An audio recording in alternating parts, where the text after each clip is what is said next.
li ci nekk dafa graaw d'ailleurs man moom laa tuddee le scandale du siècle c'est-à-dire nguuru Macky Sall moom scandale bu ne jaar na fi mais bii moo gën a graaw yi fi jaar yëpp xamul tax. pour la première fois ñu am scandale bu leere nii boo xam ne parce que passeport pour nga am ko dafa am ay yoon yu bari ak ñu ci war a laale ñu bari ñoo xam ne ñu bëri ñoo defe ne da ngay dem rek defar ko ci ministère des affaires étrangères déedéet passeport diplomatique pour nga mun ko am ñi mu laal moo bëri. passeport diplomatique dafa laal notre administration de manière générale d'abord mooy il faut état civil bi leer état civil bi pour nga mën a am passeport il faut nga dem ñu defaral la au moins sa pièce d'identité defaral la këyitu juddu defaral la pièce d'identité et cetera dafa am defaral la nationalité dafa am ay pièces yoo xam ni il faut nga jaar par le tribunal pour am ko am pièces yoo xam ni il faut nga jaar par les collectivités locales pour am ko les mairies donc bu ñu defee enquête bu leer il faut ñu xam kan moo établir la nationalité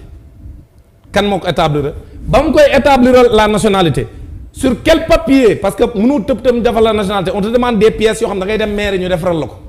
ban mairie moo délivré affaire yi parce que c'était sur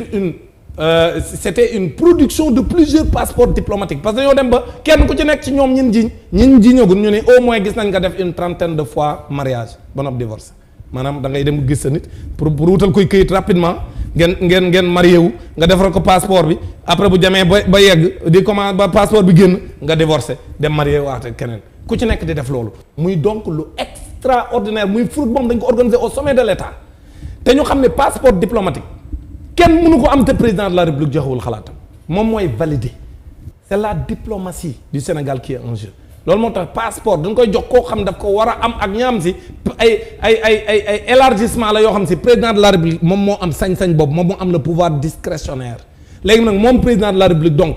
nan la mën a tooge ñuy def loolu ci biir réew mi muy valider ñuy defar ay passeport diplomatique parce que du ay passeport yoo xam ne daa am ab bureau bu ñu toog di ko defar de c'est le ministère des affaires étrangères qui les a signés donc ministre bi mi ngi ci ak ministre bi daar yëpp ministre des affaires étrangères ñoom ak seen i directeur de cabinet ak seen i secrétaire seen secrétaires généraux des ministères du ministère des affaires étrangères ñun ñëpp day kilifa yu nekk ci biir deal bi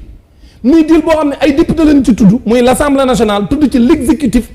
tudd ci sax même le judiciaire parce que comme ni ma waxee am na pièces yoo xam ñoom ñoo ko mën defar. mais est-ce que àgg na foofu par exemple. mais ñoom à leur niveau bu ne par exemple. oui député bi. waaw am na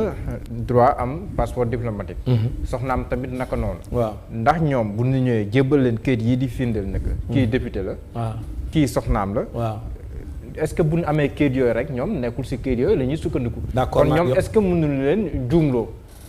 parce que ñoom bu nekkee ci ay kayit rek la ñuy firndeelu Dame député la indi turu soxnaam certificat de mariage bi firndeel na kii soxnaam la ñoom bu leen joxee kayit yooyu est-ce que mën nañoo def leneen lu dul diligente mbir mi. léegi baal ma jox la ñaari exemple yu garaaw yoo xam day daaneel li ngay wax noonu. benn daam moo taxaw def benn vidéo ni maa ngi nii yore sama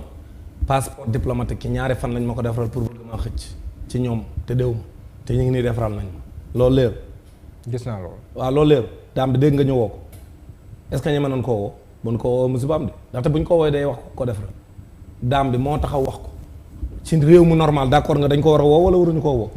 loolu peut-être ñi ko war a def ñoo ci apprécier. waaw dama lay laaj rek c'est vrai que fii yaay laaj may tontu mais dama laa bëgg wax la ñi niy seetaan kon boog yéen yaakaar ngeen ni jigéen mën na taxaw fii ci Sénégal yore passeport diplomatique am daan ni moom passeport diplomatique am bii ci ñaari fan lañ ko defaral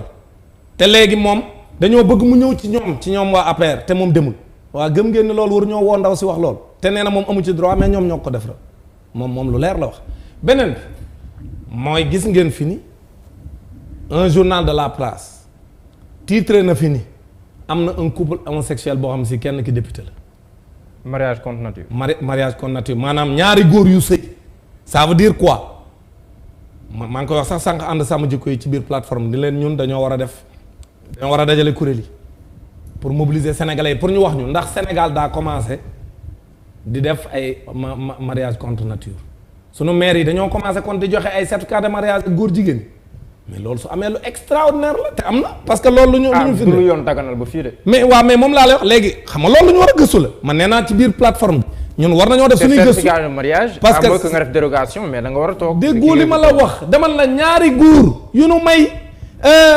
passeport diplomatique ku ne parce que dañoo marié léegi ban maire lañ takke sëy bi duñ ko lijjanti mais yow demal na lii mooy scandale bi gën a rëy ci nguurug Macky Sall c'est-à-dire scandale bi mënuñu bàyyi mu jàllee noonu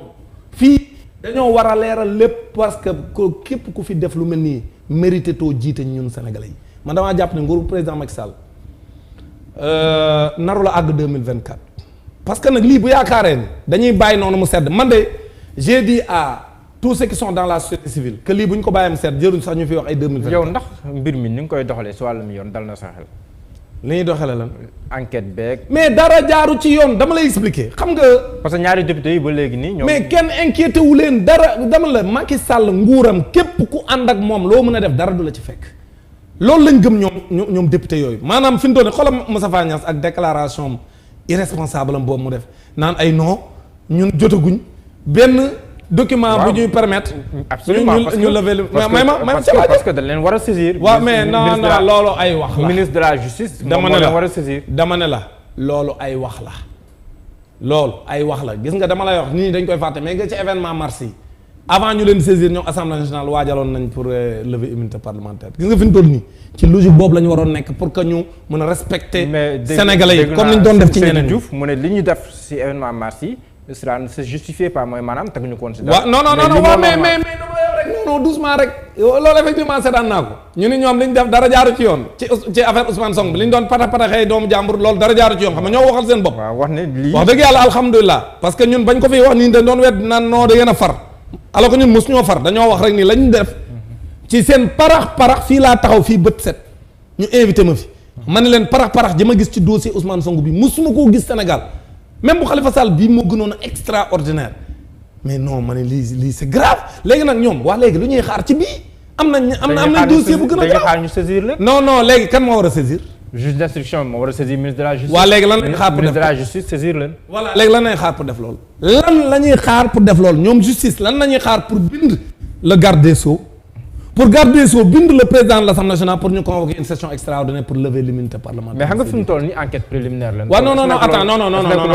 Mohamed déedéet c'est pas ça dama ne la ñu war a. ba ñuy def enquête préliminaire bi. may ma rek déedéet du loolu. gis nga bi ñu jëlee boo jëlee l'affaire le problème des événements de mars. bi ñu ñëwee ñu ne am na accusation bu am. dès le lendemain dañoo dem di jéem a jëli waa jën accusé n'est-ce pas pour wal la ni boobu yàkkamti nañ ko xiif ko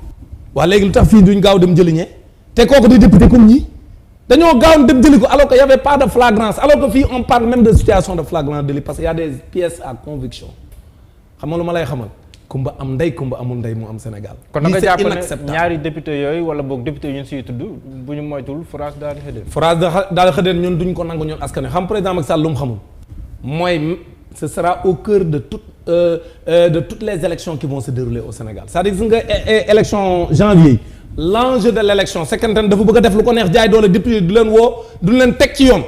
au cœur de l'élection les gens vont remettre ça sur la table c'est-à-dire que problème bii mënu koo fay parce que du fay xamul tax parce que sénégalais yi duñ ko fi nangoo tey duñ ko fi nangoo ëllëg ay député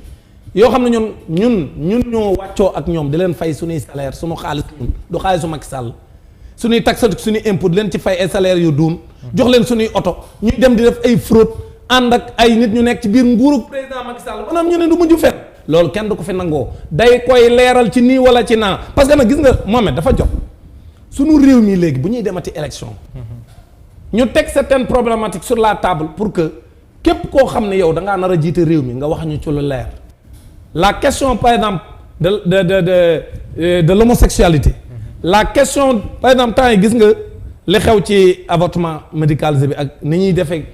campagne de médiatisation de l'affaire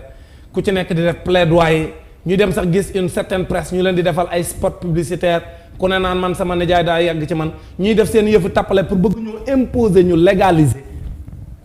l'avortement médicalisé mooy yàq biir que léegi ñu accepter Sénégal léegi ku dem foo ba doyal yàq sa biir wax ni dañ maa violé wala et cetera loolu c'est un sujet boo xam ni ak l'homosexualité damaa bëgg loolu damay profiter ci sa émission bi pour wax ko gis nga les associations féministes nañu arrêté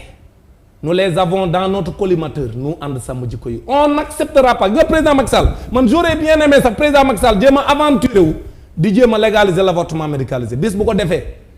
defee moom président Macky Sall nguuram fa lay jeex. passeport diplomatique au-delà de li ñuy wax nii mais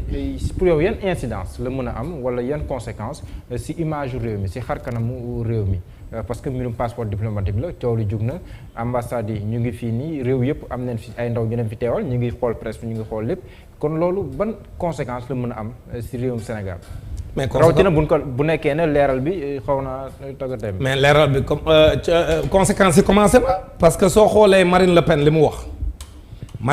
mu wax dafa leeral yu bëri parce que wax na dëgg parce que man je sais que moom c'est un ñoom seen parti moom ku ne xam na ni c'est un parti raciste. le Front National. le Front National ne veut pas que nit ñi ñëw France loolu kenn werantewu ko depuis son papa. Jean-Marie Le Pen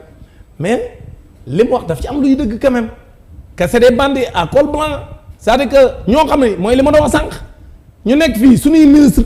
ak suñuy député ñi war a signer passeport yooyu ñu dem def seen i complot à la présidence de la république ñoom ñu defaree passeport mais loolu grave la et d'ailleurs man je suis d'accord avec les pays yi nga xam ne dañuy wax ne désormais le passeport diplomatique du Sénégal nañ ko exiger le visa man gëm naa loolu la ñu war a def parce que nag bu ko Sénégal nangu la leeral pour ñu xam yan ampleur la am ak fan la war a yam man su ma doon digal les pays étrangers mooy désormais dañ naan passeport diplomatique ku ko mën a am du tee na déposer visa xamul tax parce que gis nga tamit ñii li ñu def dañu yàq deru Sénégal parce que passeport diplomatique dafa nekk l'un des éléments clés de la diplomatie parce que da lay permettre la mobilité des gens yi nga xam ne dañoo war a liggéeyal pour seen réew d'ailleurs moo tax man je dis mon intime conviction gis nga man jabaru député yeeg jabaru ministre yi ñuy jox ay passeport diplomatique dama gëm ne dafa war a dakk xamul tax yoruñu benn mission de service public li ma gëm mooy waruñu leen a jox ñooñu waruñu leen a jox ay passeport diplomatique loolu lu ñu war a njëkk a réformer la gis nga coow li dafa war a tax ñun Sénégal ñu toog waxtaan suñu biir réformer pour que lépp li nga xam ni gis nañ ni rëq-rëq la ci mbirum passeport diplomatique ñu dindi ko te loolu première réforme mooy ñu nangu passeport diplomatique yu jabaru député yi nangu passeport diplomatique gu jabaru ministre yi nangu passeport diplomatique seen gel yi parce que fii gis nañ fi ay jigéen yoo xam ne ñi ngi sax chantage ay ministre dañuy jox seen coro kon. mais dañuy jox seen coro yi dañ leen di jox ay seen coro yi sax am nañ ci passeport diplomatique yow gisoo kiñ naan coroom da koo commencé menacé ne ko boo ma joxul tant de millions dinaa génne sans passeport diplomatique wane ko dama ne la fii li fi nekk loolu ñan la ministre yow mais non effectivement un ministre qui est dans le gouvernement ko kay kenn werante ko loolu kay mi ngi ci presse bi boo liiree léegi gis ko ancien ministre la ñu wax. non mais même bu dee ancien ministre c'est un ministre parce que mi ngi ak ñoom ba léegi bàyyeegu fa ma nga fa la bokk APR la bokk. xam nga lu ma lay xamal. xam nga kan non man xam naa kan la mais comme aw ma ci benn preuve du ma tudd turam mais ku tapé ci net bi pour information bi leer tapé leen ci net bi rek bu ngeen tapé léegi jox leen tur bi donc man xam nga lu ma lay xamal. Mohamed ñii scandale bii fi am musta am ci réew mi lii mënta continuer ñun sénégalais yi nag ñoo war a taxaw tem wan leen ni lii ñuy yàq suñu dëkk bi parce que le président Macky Sall ak nguuram ci yàq Sénégal lañ nekkuñ ci leneen. d'accord léegi dañuy avancer tuuti. luubal wuruj ak tappale ci loolu lañ yore réew mi ci côté boo ko mën a jëlee nag. ci tappale boobu la ñu yore réew mi. d'accord léegi ñaari ponk moom la ñuy kii rek pour daaneel sànq yaa ngi koy junj mbir yi nga xam te ne ñoo fi xewoon mars ba li si bokkoon na si li si tukkee mooy Sonko bi ñu mettroon sous contrôle judiciaire te ba léegi ni muy wëy ay avocat am yi koy layal ñoom sàkku nañ ci ni ma ko mën a tënkee ñu letti leen baal ñu firi leen si contrôle judiciaire boobu. parce que bi yàlla na ko yàlla yërëm le juge Samba Sall làkkoo ba tey ji amul kenn koo xam ne nii jël nañ ko mu wutu ko si dossier boobu loolu ban jàngat si def. jàngat bi ma ci am de mooy sant yàlla rek. xam nga man fii laa taxawoon ñëpp dama gis ma taxaw ne yii ay tappale rek la du dara du mujj fenn mais la ma waxoon moo am du mujj fenn nit xam nga fii moom xam nga waxi viol moom sénégalais pare nañ ci ñoom ñu ko jiite sax dégg nga léegi ay benn ci ñoom di commencer di défendre ne viol amul woon am na ñu leen